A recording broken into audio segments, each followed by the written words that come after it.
हाँ प्यारे विद्यार्थियों, ऑनलाइन क्लास में आप सभी का स्वागत है। ये वीडियो दोबारा बन रहा है, इसे लिखा रहेगा ये, क्योंकि बीच में फ़ोन आ गया था, डिस्टर्ब कर दिया उसने। तो वीडियो पूरा ही होने वाला था, लेकिन फ़ोन आने से थोड़ा बाधा उत्पन्न हो गई इसमें। तो देखिए, आज की ऑनलाइन क्लास में आपका स्वागत है। आज का हमारा टॉपिक है मात्रिक छंद। क्या है भाई? मात्रिक छंद। और उस मात्रिक छंद में पहला जो टॉपिक हमारा आएगा वो आएगा गीति का मात्रिक छंद। कौन सा टॉपिक आएगा?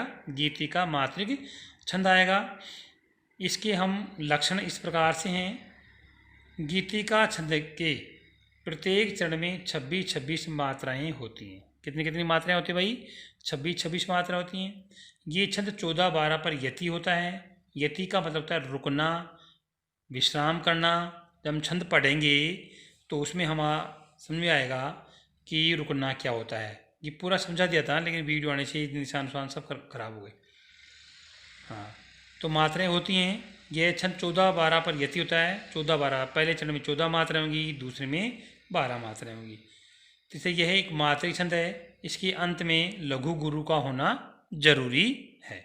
अब देखो, मैंने ये उदाहरण लिखा था, हे प्रभु आनंद दाता ज्ञान हमको दीजिए, शीघ्र सारे दुर्गुणों को दूर हमसे कीजिए। ये देखो लास्ट का रह गया ना निशान लगाना, यहाँ फ़ोन आ गया तो गड़बड़ हो गया सारा। बहुत अच्छा चल रहा था। देखिए, ये हमारा उदाहरण है ना, तो इसकी लक्षण आपको बता दिए मैंने। इसकी प्रत्येक चरण में 26-26 मात्राएं होती हैं। 4 चरण है, ये चारों चरणों में 26-26 मात्राएं होंगी। समान हो, इसलिए इसको सम मात्रिक छंद भी कहते हैं। अर्ध सम मात्रिक छंद, सम यानी समान मात्राएं। 14-12 पर यति है। यति का मतलब रुकना होता है। जैसे मैं अभी इसको पढ़ूंगा, हे प्रभु आनंद दाता ज्ञान हमको दीजिए, शीघ्र सारे दुर्गुणों को दूर हमसे कीजिए। लीजिए हमको शरण में, हम सदाचारी बने, ब्रह्मचारी धर्म रक्षक वीर व्रतधारी बने। देखो, ये बोलने की जो मेरी शैली है इसको हम लय कहते हैं। क्या कहते हैं? लय कहते हैं। जहाँ हमने कविता पढ़ी है, कुछ समय के लिए रुका है, उसी हम यति कहेंगे। क्या कहेंगे बच्चों? यति कहेंगे। जैसे देखो आप यहाँ पर, हे प्रभु आनंद दाता। आनंद दाता, यहाँ हमें थोड़ा सा रुकना पड़ा है, कोमा भी लगा हुआ है, अर्धविराम। इसी को हम यति बोलेंगे। फिर हम आगे पढ़ते हैं, ज्ञान हमको दीजिए, फिर यहाँ फिर से हम रुक गए, इसे भी हम यति कहेंगे। शीघ्र सारे दुर्गुणों को के बाद फिर हम रुक गए, ये हमारी यति है, रुकना है, विराम करना है। दूर हमसे कीजिए, फिर हमें थोड़ा विराम करना पड़ा है, विश्राम करना पड़ा है। लीजिए हमको शरण में, हम सदाचारी बने। तो यहाँ पर मैं पर रुका है, तो यहाँ जो पहले रुके ना, इससे पहले वाला जो चरण होता है, ये चरण होता है पहले वाला, मैं से पहले उसमें 14 मात्रा होंगी, और बाद वाला चरण होता है उसमें 12 मात्राएं होंगी। तो हम मात्रा लगाना आपको सिखाते हैं। देखो, हे में देखो, मैंने आपको पहले बताया था कि ए की मात्रा क्या बताइए, इसको फिर से आप देख लो।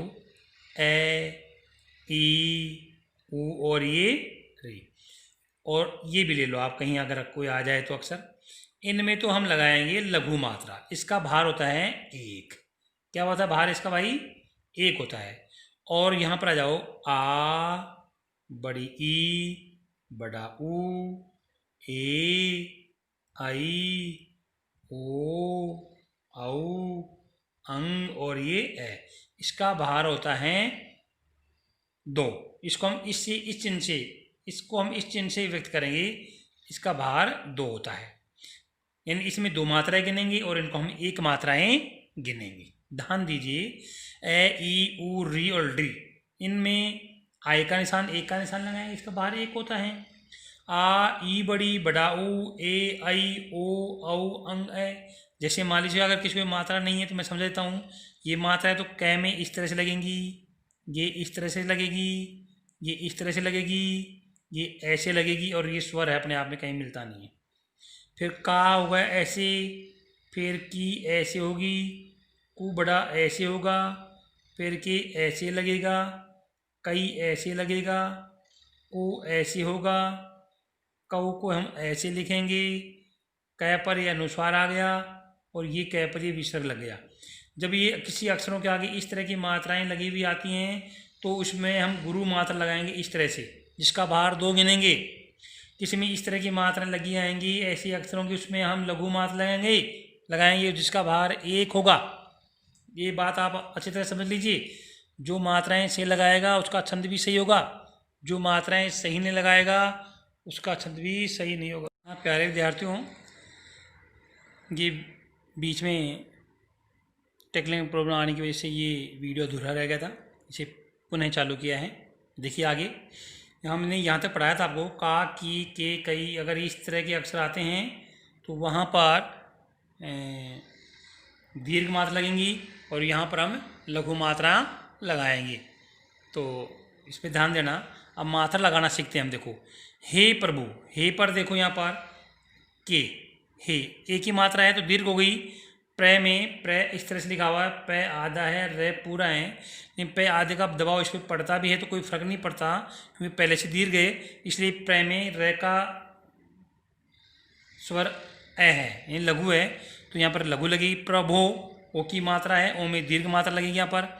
आनंद, देखिए आ दीर्घ है पहले से ही। न के आगे आधा अक्षर आ रहा है, ये देखो आधा अक्षर ये रहा, यहाँ पर अनुस्वार लगा हुआ ना, अनुस्वार होता तो भी दीर्घ हो जाता। और यदि मैंने आपको पहले और बताया है, अगर किसी अक्षर के आगे आधा अक्षर आता है और उसका दबाव उसे पहले वाले अक्षर पे पड़ता है तो वो दीर्घ हो जाता है। यहाँ पर इस न का दबाव किस पे पड़ता है भाई? न पे पड़ता है। आधे न का दबाव न पे पड़ता है, जिसके कारण लघु होते हुए भी क्या हो गया, ये दीर्घ हो गया। द पहले से लघु है, दाता दोनों दीर्घ हैं। यहाँ पर मात्राएं गिन लीजिए, ये विराम होता है ना, विराम हुआ है यति जिसको बोलेंगे हम। 2 3 4 5 6 7 8 9 10 11 12 13 14 मात्रा हुई। ये 14 मात्राएं पहले चरण में यहाँ पर, जहाँ पर हमने यति की है। 14 बार पर यति बोला है ना हमने, यति इसी को बोलेंगे जिसमें 1 2 3 4 5 6 मात्राएं तो दीर्घ हैं, 6 दूनी 12 और 2 मात्राएं लघु हैं, 12 और 2 14 मात्राएं होगी। इस प्रकार से आगे चलिए दूसरे चरण में। यहाँ पर अगला चरण है ज्ञान हमको दीजिए। ज्ञान में कोई परेशानी नहीं है, दीर्घ मात्रा है, न भी लघु है, कोई परेशानी नहीं है। यहाँ पर है में लघु है, मैं में लघु है, को में दीर्घ है, दीजिए में दीर्घ है, लीजिए, ली, जी छोटा ई मात्रा है, छोटी ई की मात्रा की में लगा रखा है मैंने, छोटी की मात्रा इसे लघु लगेगी। ए में, यहाँ पर देखो ए है, ए में के लगाया है मैंने, यहाँ पर ए की मात्रा गई तो यहाँ पर दीर्घ मात्रा लगेगी। हमारा नियम भी देखो यहाँ पर, इसके अंत में लघु गुरु होता है, ये लघुरा और ये गुरुरा, ये नियम भी हमारा पूरा हो गया यहाँ पर जो लक्षण है। अब गिन लीजिए 2 3 4 5 6 7 8 9 10 और 2 12 मात्राएं हो गई। 1 2 3 4, 4 तो लघु हैं, 1 2 3 4 लघु हैं, 4 दीर्घ हैं, तो दीर्घ की 4 दूनी 8 होगी, 8 और 4 12 मात्राएं यहाँ पर हो गई हैं। तो 14 12 पर यति का नियम हमारा पूरा हो गया यहाँ पर। फिर आगे चलते हैं हम दूसरे में। शीघ्र को देखिए आप यहाँ पर, शीघ्र हमने यहाँ पर लिखा शीघ्र, सी बड़ा है ग्रह, गय आधा है और र इसमें पूरा है, गय इसमें मिला देंगे तो दीर्घ हो जाएगा, वैसे भी दीर्घ ऐसी तो, और बच क्या गया हमारे पास में, र बच गए। तो शीघ्र में दीर्घ और लघु मात्रा लगा दी हमने। सारे में कोई परेशानी नहीं, सा आ की मात्रा है, दीर्घ हो गई, रे में एक ही मात्रा है, दीर्घ हो गई। अब दुर्गुणों को समझने की जरूरत है। दुर्गुण शब्द ऐसे लिखा जाएगा, देखो मैंने लिख रखा है यहाँ पर, पहले वीडियो बना रहा था उस समय फोन आ गया तो खराब हो गया था, ये यहाँ तक हम पहुँच गए तो उस वीडियो में। तो देखिए यहाँ पर ये दुर्गुण शब्द है, इसको हम कैसे लिखेंगे, दू आधा है, रे को हम आधा कर दें, दू छोटा है, रे को हमने पूरा कर दिया, गु को हमारा लिखा दिया और गुणों को ऐसे हमने लिख दिया। तो मैंने कहा था आधे अक्षर का दबाव किसे पड़ रहा है, ये दू पे पड़ता है। दू यहाँ पर क्या हो जाएगा, भी दीर्घ हो गया, देखो दीर्घ हो गया। कु जो है ये शब्द लघु है, लघु लगेगा, और गुणो उणो आ गया, ये दीर्घ हो गया। को में दीर्घ की मात्रा है। अब गिन लीजिए 2 2 4 1 5 2 7 2 9 2 11 12 13 14, इसमें 14 मात्राएं हो गई हैं, क्योंकि 1 2 3 4 5 6 मात्राएं दीर्घ है, 6 दूनी 12 और 2 लघु मात्राएं, 12 और 2 14। दूर हमसे कीजिए में लगा ली, दू बड़ा है, दीर्घ है, गुरु मात्रा जिसको बोलते हैं हम। रे में लघु लगेगी, है में लघु है, मैं में लघु है, से में दीर्घ है, की में दीर्घ है, जी में लघु आएगी, छोटी एक ही मात्रा है। ये में दीर्घ नहीं, दीर्घ मात्रा ही आएगी इसमें, क्योंकि ए है यहाँ पर। तो लघु गुरु का नियम भी हमारा पूरा हो गया। यहाँ पर देखो अंत में लघु गुरु होता है, लघु गुरु आ गया ना। तो इसमें भी देखो यहाँ पर 14 मात्रा है, यहाँ पर 12 मात्रा होंगी। 2 3 4 5 6 7 8 9 10 11 12 12 मात्राएं होंगी इसमें भी। अब ये मात्राएं लगाना देखो यहाँ पर, लीजिए में ली बड़ा है, जी छोटा है, ये बड़ा है, तो ये दीर्घ होगी, लघु होगी, दीर्घ होगी। हमको है लघु है, मैं लघु है, को दीर्घ है। शरण में तीनों लघु लघु हैं, ये में दीर्घ है। यहाँ विराम हो गया। मात्राएं गणों कितनी होती हैं? 2 1 3 2 5 1 6 1 7 8 9 10 11 12 13 14 मात्राएं। यहाँ वीडियो चल रहा था लेकिन चलते चलते बंद हो गया वो। 14 मात्राएं आ गई ना यहाँ पर। अब देखो, हम लघु लघु है, सदाचारी, स में लघु है, दा में दीर्घ है, चा में दीर्घ है, चारी में दीर्घ है, री में दीर्घ है। बने लघु है, ये बने हैं, और ये ने में दीर्घ आ गया, वो लघु गुरु का नियम आ गया हमारे पास। गिन लो इनकी मात्राएं भी। 2 और 1 3 2 5 2 7 2 9 और 3 12 12 मात्राएं होगी इसमें भी। वही 14 12 पर यति हो गया। यति यहाँ होता है, यति यहाँ होता है। अब ब्रह्मचारी में देखो, ब्रह्मचारी को समझ लो आप यहाँ पहले। ब्रह्मचारी, ब्रह्मचारी, ब यहाँ पर आधा है, र यहाँ पर पूरा है। फिर यहाँ पर देखो, है आधा है, मैं पूरा है। फिर चारी शब्द को हम ऐसे लिखें, ध्यान से देखो इसको समझने का।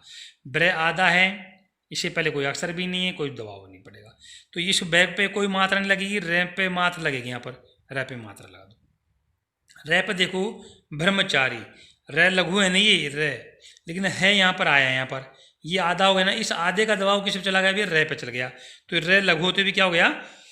दीर्घ हो गया।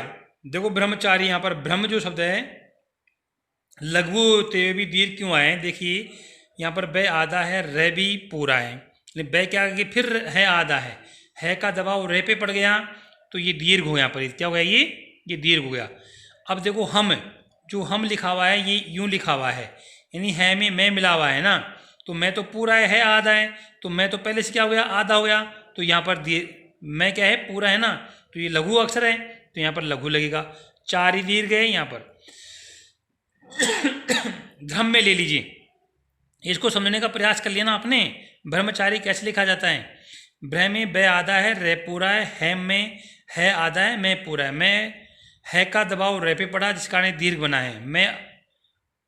मैं जो है लघु है, तो लघु रहेगा। धर्म में देखिए, धर्म इस तरह से बना हुआ है, तो यहाँ पर धर्म को हम ऐसे लिखें, धैर्य में, तो धैर्य में 2 द रे का आधा हो गया ना, आधे का दबाव किस पड़ा? धै पे पड़ गया, तो ये दीर्घ हो गया, और मैं अब फिर से वो लंत रह गया।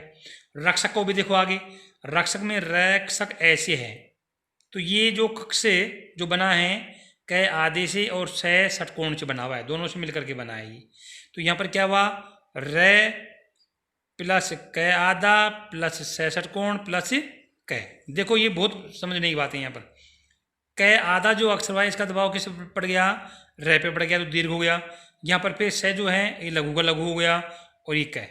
तो रक्षक में ये संयुक्त वर्ण होने के कारण इसमें से आधा अक्षर निकाल दिया, तो जो र है वो तो दीर्घ हो गया, क्ष है ये लघु हो गया, और एक। अब इस मात्राओं कर लो, 2 और 1 3 4 5 6 7 8 9 10 11 12 13 14 मात्राएं आ गई। देखो यहाँ पर ये 14 मात्रा आ गई होगी यहाँ पर। तो ये मात्रा लगाने का नियम आप लोग समझ लीजिए कि सर ने किस तरह से लगाएं, इनको भी आप ध्यान में रखो। इनको वीर है, वीर में कोई समस्या नहीं है। ये लो, व्रत में व्रय में रे की मात्रा लगी हुई, कोई फर्क नहीं पड़ेगा, क्योंकि वह जो यहाँ पर हमारे पास में क्या है, वह रत लगा हुआ है, ये रे, तो वह आधा है, रे पूरा है, तो रे को गिनेंगे। इससे पहले कोई अक्षर है ही नहीं, ये दोनों में गैप है। व्रत धा और ये री, बै और रे ने 2 1 3 4 5 6 7 8 9 10 11 12 वर्ण आ गए। इसमें सिर्फ यहाँ व्रत है ना, ये अलंत अक्षर है, तो वह आधा है, रे पूरा इसी में मिला हुआ है, रे भी, तो रे लघु ही है, आगे कोई आधा अक्षर नहीं दबाव पड़ेगा। तो समझना रक्षक को ही है, बस इसमें रक्षक को समझना है ना, कि कक्षा वाला जो रक्षक है ये कै हलंत से और सै षटकोण से बना है।